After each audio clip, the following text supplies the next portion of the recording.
गरीब किसान और चमत्कारी मिट्टी। एक दूरदराज के गांव में रामू नाम का एक गरीब किसान रहता था। उसके पास न तो ज्यादा जमीन थी, न बैल, न ही धन। बस एक छोटी सी झोपड़ी, एक सूखी खेत की मेड़ और ईमानदारी से भरा दिल था। हर साल वह मेहनत करता, बीज बोता, लेकिन सूखा, बाढ़ या कीट उसकी फसल बर्बाद कर देते। गांव के लोग कहते, रामू की किस्मत ही खराब है। पर रामू कहता, मेहनत कभी बेकार नहीं जाती।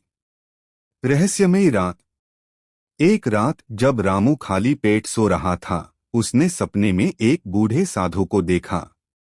साधु ने कहा, खेत के उत्तर कोने में एक मुट्ठी चमत्कारी मिट्टी है। पर याद रखना, यह मिट्टी सिर्फ मेहनत और सच्चाई के साथ ही फल देती है। सुबह रामू नींद से जागा। वह इसे सपना समझकर अनदेखा कर सकता था, लेकिन उसके दिल में अजीब सी आशा जाग उठी। विश्वास की परीक्षा। रामू खेत पहुंचा। उत्तर कोने की मिट्टी सचमुच अलग चमक रही थी। उसने थोड़ी सी मिट्टी ली और अपनी सूखी जमीन में मिलाकर बीज बो दिए। गांव वाले हंसने लगे। मिट्टी से चमत्कार? भूखे आदमी का भ्रम है। लेकिन रामू रोज सूरज निकलने से पहले खेत जाता, पसीना बहाता, प्रार्थना करता और मिट्टी को सहेजता।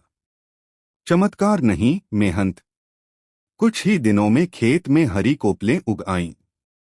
फिर गेहूं, दाल, सब्जियां, सब कुछ पहले से दुगना उगने लगा।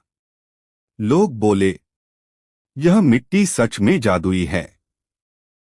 पर रामू ने कहा, मिट्टी नहीं बदली, नियत बदली है।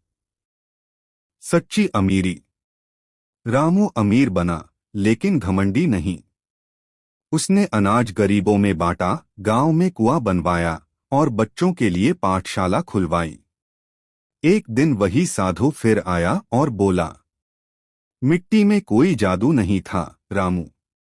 जादू तेरी मेहनत, धैर्य और ईमानदारी में था। यह कहकर साधु मुस्कुराया और अदृश्य हो गया। कहानी की सीख। चमत्कार बाहरी नहीं, अंदर छिपा होता है। मेहनत प्लस विश्वास सफल